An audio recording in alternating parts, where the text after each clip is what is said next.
He thought that by killing them, he could silence them forever and get away with murder. But he was wrong. Right now at 4, a dramatic confession to a case that gripped Long Island. Rex Heuermann admits to murdering 8 women. Do you understand that by pleading guilty, you're waiving a number of very important rights? Yes, Your Honor. The architect who led a secret life as a serial killer, unemotional as he faced a judge. Families speaking out behind tears about the loved ones they lost. Justice has finally found its way to you. Your voice was never silenced, your story never forgotten, and your life will always be more than the tragedy that took you. Investigators cracking the case with DNA lifted from leftover pizza crust. Heuermann's arrest and now his guilty plea, bringing an end to the horror spanning more than 30 years. I think that this today gave hopefully some peace and some closure to the family members. Special breaking news coverage of the Gilgo Beach serial killer begins right now. And good afternoon. I'm Christine Johnson. And I'm Dick Brennan. The Gilgo Beach case was an exhaustive investigation that spanned more than a decade. And a string of unsolved crimes known as the Gilgo Beach killings tormented victims' relatives and captivated the public. Now, Rex Heuermann has pleaded guilty to murdering 7 women. The 62-year-old architect also admitting to the murder of an 8th woman. Some of their deaths dating back to the 1990s. His punishment at his sentencing set for June, life in prison without the possibility of parole. Heuermann gave gruesome details to the Suffolk County DA, admitting he strangled all 8 of his victims and dismembered them, wrapping their bodies in burlap before dumping them. Their remains scattered in remote locations on the Gilgo Beach area. We have team coverage for you this afternoon. Ali Bauman is in Massapequa Park with how the community is reacting. Jennifer McLogan and Carolyn Gussoff have covered this case for years. Jennifer is hearing from families today who have been waiting for justice. But we begin with Carolyn, who was in court when Heuermann entered his guilty plea. Carolyn, good evening. Dick, they were words we thought we might never hear. Guilty, said over and over again from the mouth of Rex Heuermann in court today, ending years of mystery, speculation, and fear. He admitted that he is the serial killer responsible for killing 8 women that baffled law enforcement for decades. Have you had enough time to discuss this case with your attorney? Yes, I have.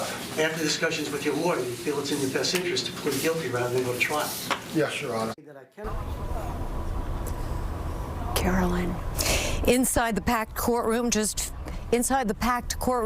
feet from victims' families and his own family, the hulking 62-year-old confidently and matter-of-factly answered each question put to him in rapid-fire succession by the prosecutor, stating that he murdered 8 women, the method strangulation, Megan Waterman, Amber Costello, Melissa Barthelemy, Maureen Brainerd Barnes, Sandra Castilla, Jessica Taylor, and Valerie Mack. And he added Karen Vergata, the 34-year-old who disappeared in 1996. He's not even charged with Vergata's death, but he admitted it as part of a plea deal. It's a deal that does not change the outcome of his prison sentence, life in prison that will be without parole.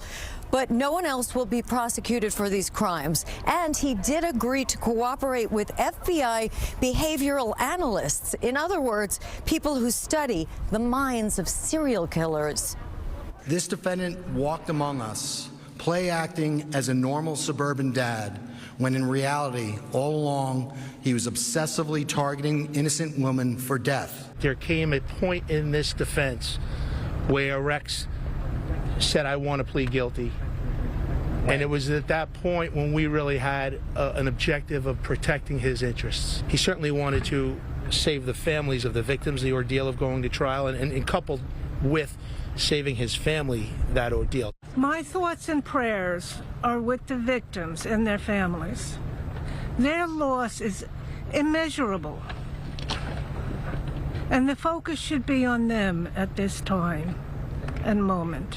And without elaboration, the only details that Heuermann actually admitted to, he said that he contacted his victims with burner phones and he lured them with promises of money. He said that he agreed to the fact that he killed them, dismembered them, and bound them with burlap.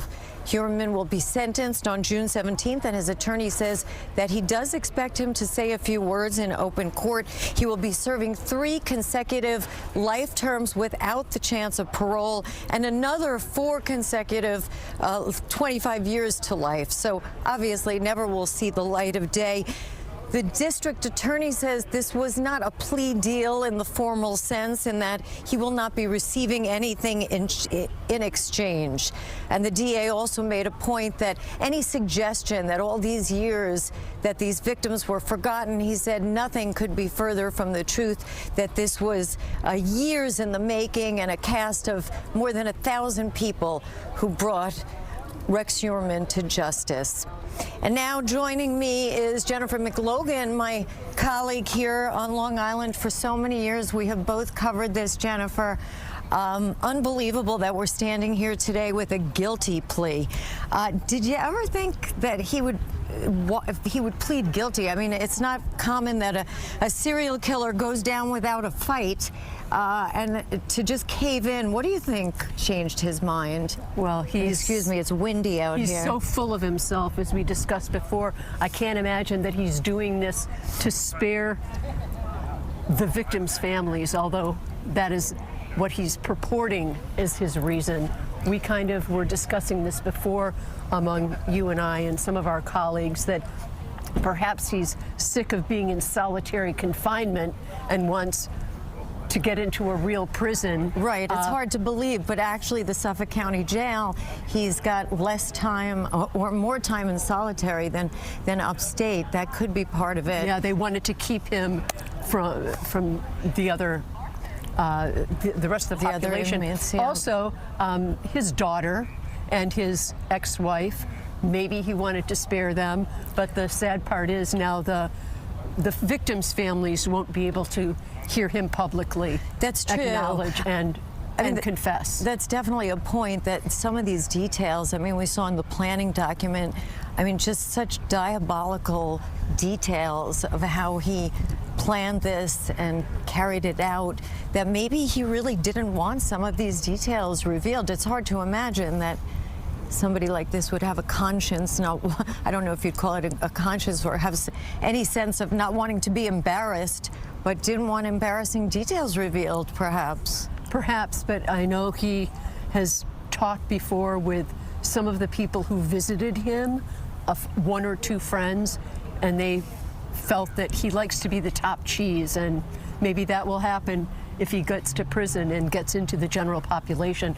You know, today we were victims, with the victims that just left the courtroom, and we want to talk about that angle of the story a little bit, because they came from upstate and all over to talk about these 8 women, because they had hopes and dreams, these 8 victims, their lives cut short violently and suddenly.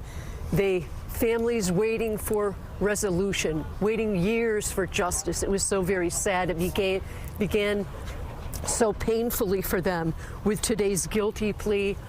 Are they spared this gut punch of a trial, or we talked before? Do we wish that Rex Heuermann would get his public reckoning and admit his double life and the sadistic tortures that he committed? The serial case would not have been solved without the full cooperation of the victims' families. And a short time ago, the district attorney talked about the importance of them in this grieving process. First and foremost, we are thankful for the victims and the victims' families who told their stories, their loved ones' stories, and defended their loved ones' legacies. Today is not about the person responsible. Today is about the women's lives who were stolen. It is about their voices, their future, and their families, the love that still surrounds them. They are the reason why we are here. Liliana Waterman. I am the daughter of Megan Waterman, and on behalf of her and my aunt and all of our family back home, we do accept, and we are very, very thankful for everything that they've done for us. So much emotion, 8 families coming together in such tragedy when the world really seemed to give up on them.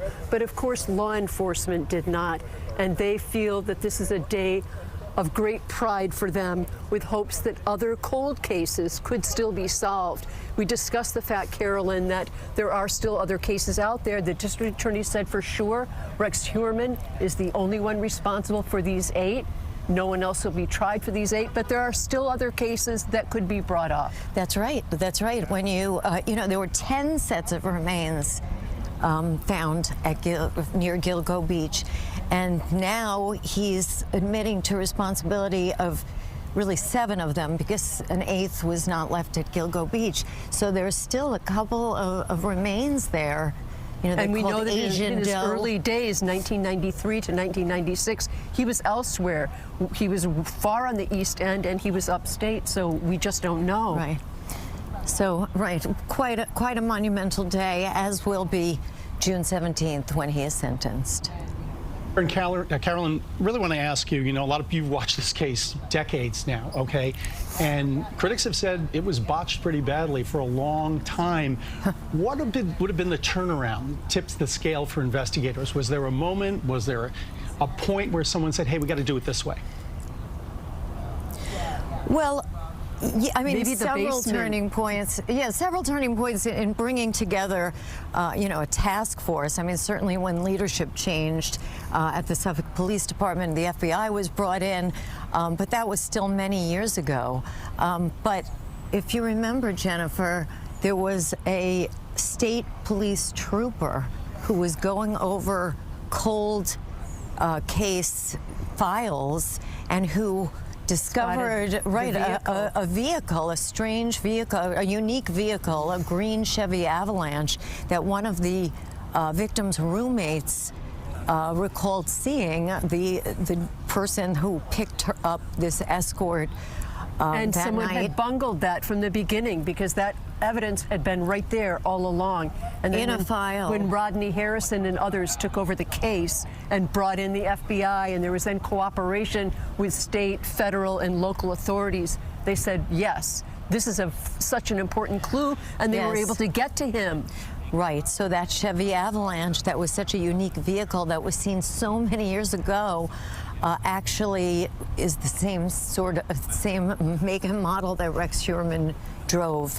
And once they were able to pinpoint that, there was a suspect in Massapequa Park, that led to then, triangulating cell phone calls that the escorts, these sex workers, were last seen. And the evidence using. Then seemed to mount against him, especially when they went into the basement and got the documents. Of course, all the digital documents, so damning.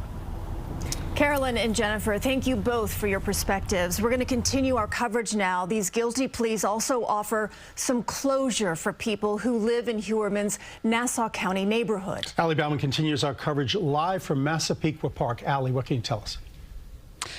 Well, Dick and Christine, I have to tell you, it feels weird to be here today. The last time I was here was about 3 years ago, right after Rex Heuermann was arrested. And at that point, this neighborhood was a media frenzy. I mean, police up and down the block, media from all over the world. And today it has been eerily quiet, especially when his 2 children came out of the house just a short time ago. Rex Heuermann's daughter and stepson packed up the family therapist's car after court Wednesday, leaving their home temporarily. The decaying red ranch house in the middle of a manicured suburban block of Massapequa Park had always stood out to neighbors, especially given the owner, Rex Heuermann, was an acclaimed architect. After his arrest in 2023, it became the center of a media frenzy as investigators dug up the backyard. And today's guilty plea brings some closure to both Heuermann's children and neighbors. Like everything else, right? They're having a hard time, but they accept it and they're okay with it, and they will figure it out. They don't have a choice, so they're okay. I think he did the right thing, because if they go to court, it's going to be dragged on and on and on and on, and all the victims are going to be heartful. So, what are you going to do? And residents out here told me that they are hopeful now that the neighborhood can get back to some kind of normalcy, that they can move on with their lives, and they're hopeful to see what happens with this house. Christine and Dick? Oh, great questions there, Allie. Thank you. Our special coverage continues. Heuermann preyed on vulnerable women, many of them sex workers. Coming up, we speak with an anti-human trafficking advocate about this case. And what exactly drives a serial killer? We'll examine the investigation with a former FBI profiler who has worked on some of the most notorious cases in the country. Stay with us. Welcome back to our special coverage here of the Gilgo Beach murder cases and the guilty plea today from Rex Heuermann. To break this case down even further, we're joined by two experts, Rodney Harrison, he's the former police commissioner for Suffolk County, and also for some legal analysis, we're joined by trial attorney Richard Schoenstein. Thank you both, gentlemen, for joining us here this afternoon. Rodney, let's start with you from a law enforcement perspective. Was justice reached today? Absolutely, and it's a very rewarding moment for the rank and file in Suffolk County Police Department, the investigators that really were able to bring this case home. But it's also a point of being an advocate for the victims, and that's one of the pride that we do when we go into law enforcement, making sure that we are a voice for victims and holding people accountable and making sure we're helping people through very difficult times. So this is a big day, not just for the families, but for the rank and file in Suffolk County. Now, speaking of the victims, we were just discussing this, that Heuermann's attorney said, Rich, that he was doing it for the families. That seems like quite the reach for a guy who just did what he did. Why would he have taken a plea deal after everyone just expected he was going to take this to trial? We will never know for sure why he did it, any more than we'll ever know for sure why he committed these crimes in the first place, which is impossible to understand. It could have been because the case was insurmountable. The way the case played out, some of the developments in the legal proceedings, I don't think he had any shot at an acquittal at all. It could have been to protect his own family more than to protect the families of the victims, because maybe he didn't want all of the details coming out in open court in front of his daughter, in front of his ex-wife. But they were there today. They were. And they watched as he pleaded guilty to these charges. Rodney, let's look at the future. What happens next? I mean, we heard from Carolyn and also from Jennifer there from their reporting that he has agreed to work with law enforcement on other serial killer cases. Yeah, and I want to thank Jennifer for the shout out, but the truth of the matter is the investigation is not done, and you just got to take a look at the time frame from between 1993 to 2010. 8 bodies that are connected to him. Are those the only bodies that are out there? Are there other bodies in Long Island, or maybe even the state of New York, that may be connected to him? So he's a calculating killer. The way he was able to dismember bodies and put them in different locations, be it Fire Island, be it Ocean Parkway, be it out in the North Sea. This is something where the task force needs to continue and maybe even expand to take a closer look at any sex worker that's missing and see if that person may be connected to Rex Heuermann or some other killer that may be out there. There are those who say in this day and age, with DNA, cell phone towers pinging, that the serial killers may be soon out of business. Witness Rex Heuermann, how was he caught? Maybe a pizza box involved. Rich, from a legal perspective, do you see investigations being a lot, I'm not going to say easier, but a lot quicker for these types of cases? You would hope so. I mean, there's so much more technology to throw at a case like this than there was certainly in 1993 when the first of these crimes were committed, or even in 2010.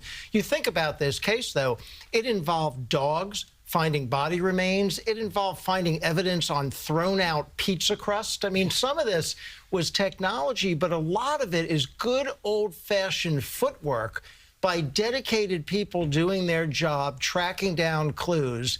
And so hopefully the technology makes that easier, but you still need the people committed to finding the evidence. You know, when it comes down to making that final decision, and you might be more equipped to answer this, how much influence does an attorney have with their client? I'm thinking of all of the evidence that was laid out, compelling evidence. Was there a moment, do you believe, possibly, that his attorney said, listen, This is it. To me, the two most significant developments in the case were the decision by the judge to allow all 7 murders to be tried at the same time instead of 7 separate trials. That made it a much more compelling case. And the decision that the new DNA evidence would be allowed into the trial after a hearing on that last year, that made the case at trial really insurmountable. And as an attorney, I tell my client when you have no chance of winning. And then at the end of the day, it's the client's decision. But the job of the attorney is to give them the facts and give them the options. Rodney Harrison, Richard Schoenstein, thank you both for joining us. Coming up, the Gilgo Beach case gained momentum when a new police commissioner arrived. Coming up, we'll hear from Geraldine Hart, the crucial decision she made to help reinvigorate the investigation. The Long Island architect led a secret double life as a serial killer, and today he pleaded guilty to murdering 7 women, admitting to killing an 8th. Wearing a black suit coat and white button-down shirt, Heuermann appeared unemotional as he answered questions from the judge. Authorities say the women, many of them sex workers, were killed over a 17-year span. Their bodies buried in remote locations, including along an isolated beach highway across the bay from where he lived. Heuermann's attorney said today's plea was his decision.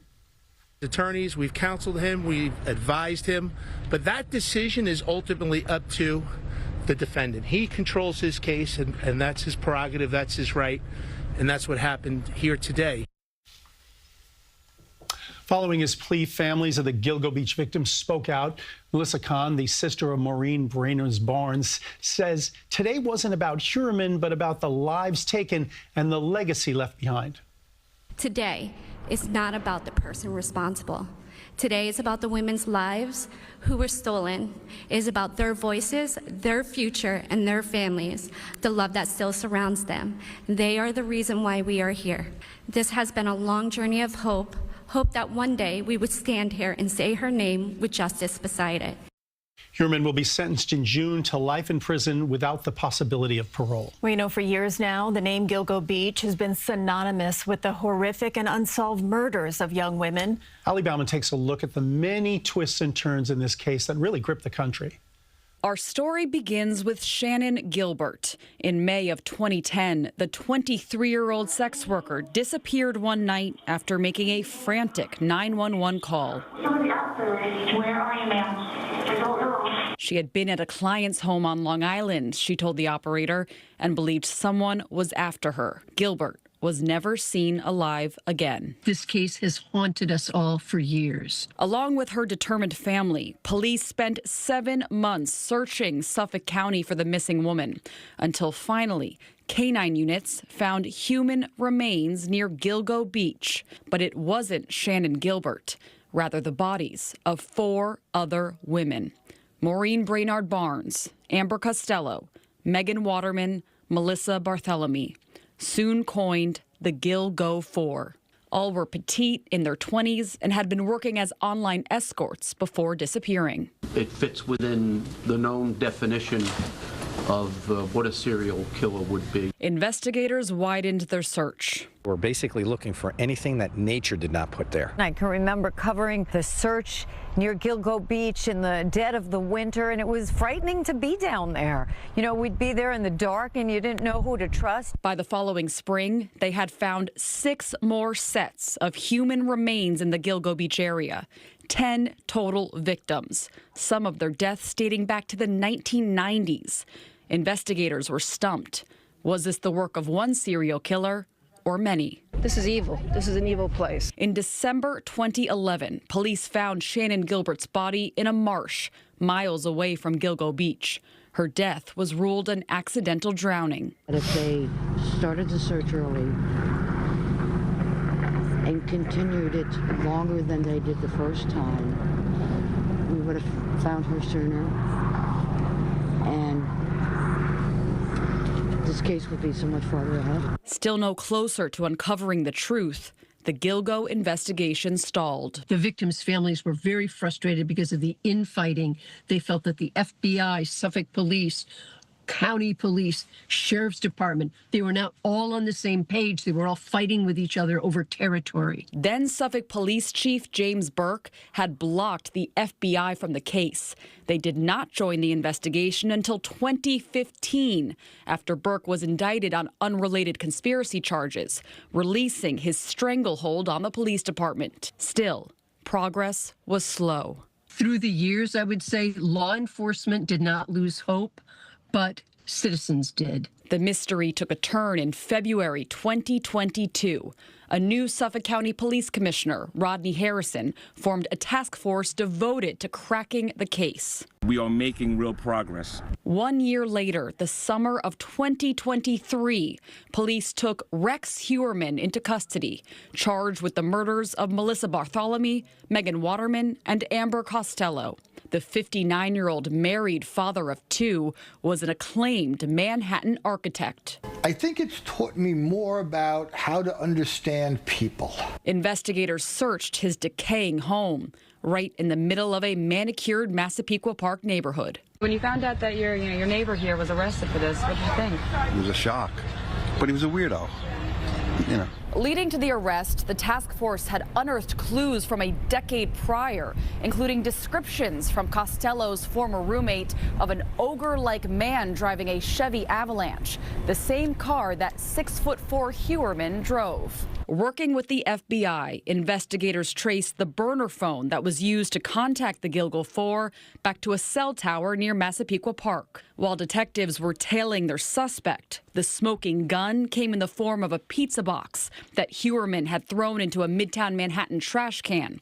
Police used it to match his DNA to hair that was found on one of the victims' bodies. Heuermann was eventually also charged with the murders of Maureen Brainard Barnes and 3 other women, including the 1993 murder of Sandra Castilla. Throughout it all, he pleaded not guilty to all the charges. That was until Wednesday. Certainly it's better for prosecutors not to have a trial. They don't have to worry about appeal. Is it to spare his family? Is it to spare himself? We may never know for certain why Heuermann decided to change his plea, nearly 3 years after his arrest and 33 years after his first accused kill. But across Gilgo Beach and all of Long Island, there is a sigh of relief. Allie Bauman, CBS News, New York. We have the answers now, but there's a feeling that we still don't know what all the questions are. And to help us out now, joining us now is former Suffolk County Police Commissioner and former head of the FBI's Long Island Office, Geraldine Hart. Geraldine, you're the first female Suffolk County Police Commissioner. First of all, before we get to the nitty-gritty here, seeing a day like today, after what you went through, investigating this case, what's your reaction to the guilty plea and what it means to the family and people in law enforcement? Absolutely. And what an important day today was. Just some measure of accountability for these families who never gave up. I mean, that was so clear throughout this entire investigation and really was showcased today. These families deserved answers and they deserved some sort of closure. And my hope is that they got it today. You know, in Allie's report, we heard from Jennifer McLogan, who's been covering this case now for years, and she mentioned how the families, before this case started to regain traction, how the families were becoming frustrated because there was so much infighting, it appeared, between the different law enforcement agencies. But then when you came in, you made some changes. Tell us about that. So I really was in a unique position coming over from the FBI over to the Suffolk County Police Department. We had been reinvited back into the case. So we really were bringing all of our resources to bear at that point. And it really was just really one team, one fight. I mean, we saw that on display today with the DA's joint task force team, what that means and how that's successful. There is rarely a case that has worked successfully without all of the partners rowing in the same direction. And speaking of that, I think one of the crucial moments was when you were so-called reinvestigating the case, and an investigator found a quote from one of those witnesses who talked about that green Avalanche that Heuermann was allegedly driving. It just gave you the feeling that one tiny little scrap made all the difference in the world. Is that the way it happened? That's the way it is. And I mean, people talk about a large investigation, complex investigation like this as finding a needle in a haystack. But what it really is a puzzle, right? And you put together all of these pieces over the years, and then it's just that one piece that you need to finish the picture. And that was really miraculous on their part. Would this case have been as strong without the new DNA technology that is available today that wasn't available in the past? It's really amazing, right? Just the changes in technology that are happening at such a fast pace. You know, we think back to the first murder and the first remains that were found in 1993. Nobody really had a cell phone back then. All of the changes that have occurred over the years from then, including genetic genealogy, which was unique and was able to assist us in identifying Jane Doe number 6, who was Valerie Mack, and giving some sort of peace to her family. And then all the way through, as you said, the DNA cutting-edge technology and what that means not only for today in this investigation, but what does it mean in the future? And all of those cases that may be solved and all of those families that may receive justice. You know, we hear about these cases, the Guthrie case, where they say the FBI should have come in sooner. We certainly hear the criticism of this case, that the agencies didn't work quickly enough together. Why does this keep happening? I mean, is this something that is always a constant problem in these investigations? You know what? It spans such a large time frame, and you have such different leadership folks coming in and out, and also the continuity sometimes, you know, is affected by that. But really, people that are in these large-scale investigations, people who are in this business for a long time, know the value of just working together and the partnerships. It's just so important, and just kind of putting your egos aside and getting the job done. And we saw that again on display today. Really amazing stuff. Geraldine Hart, we hope your shoulders are feeling a little lighter today as we have some conclusion now with this guilty plea. Thank you for your time. Thank you so much. She put it so well, putting your egos aside, really. Anyway, extraordinary. Yes. Our coverage on the Gilgo Beach serial killer does continue. Up next, we speak with a former FBI profiler about the mind behind the crimes. Welcome back to special coverage of the Gilgo Beach serial killer. It took decades for investigators to track down Rex Heuermann, a man who lived a seemingly normal life in Nassau County. Joining us now to offer more insight into one of the methods used to finally catch him is Mary Ellen O'Toole. She's a former senior FBI profiler and very experienced in this field. Mary Ellen, thank you so much for joining us. We're not overstating it to say that Rex Heuermann was hiding in plain sight, literally living a double life, going to work in Manhattan, coming home to Long Island. Can you please help us understand how someone can compartmentalize things? Well, he's probably not compartmentalizing anything, but we might be. So my experience with serial sexual killers, which is what Rex is, they kill for sexual purposes. They're sexually aroused by their behavior, not to be too graphic. But there are some, like Rex, who live what is called a pro-social life. They have a job, they have a family, they appear to do everything the right way. So they live a pro-social life. Those individuals tend to go for a much longer time without being detected or identified. And then you compare that with other serial sexual killers who don't live a pro-social life. So they may be out committing other crimes and they come to the attention of law enforcement much more quickly. Rex lived a pro-social life. So that's really one of the reasons he was able to go without notice for a long period of time. You know, we heard from some of our reporters earlier in this broadcast about the ego that Rex Heuermann has and that some serial killers have. What are your thoughts about him coming to this decision to plead guilty to these murders? Well, I would say, based on my experience, because I did work in the serial killer unit of the behavioral analysis unit, so worked hundreds of serial murder cases, serial sexual killers tend to have very psychopathic traits. The old term was sociopath. We threw that out in 1968. So psychopathic individuals, it's all about them. They don't think about their victims. They can come and they can cry in front of you and seem like they're sad. They can even say that they're concerned about their family. They are not. They are concerned about one person, and that's them. And so if he decided to go ahead and plead, it was for his own personal reasons. It could have been he just didn't want to articulate in the courtroom what he had done. He may not wanted to have shared information, not that he's embarrassed by his behavior.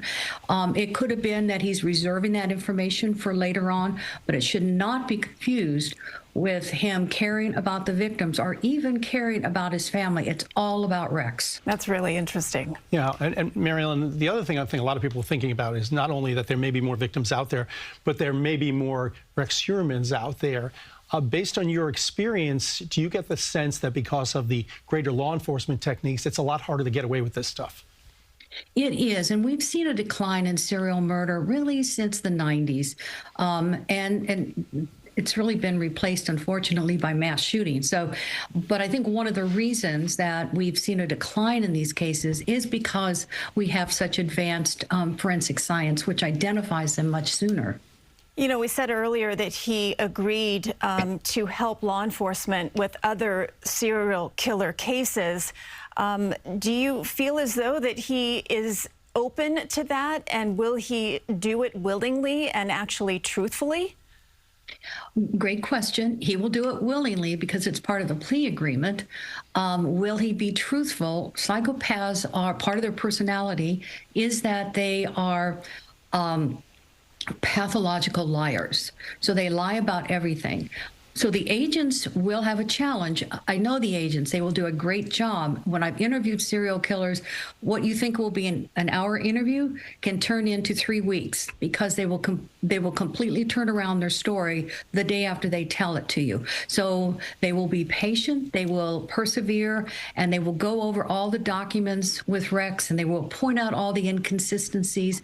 Will the agents walk away at the end with 100% accurate information? No. But that doesn't mean the agents will go away forever either.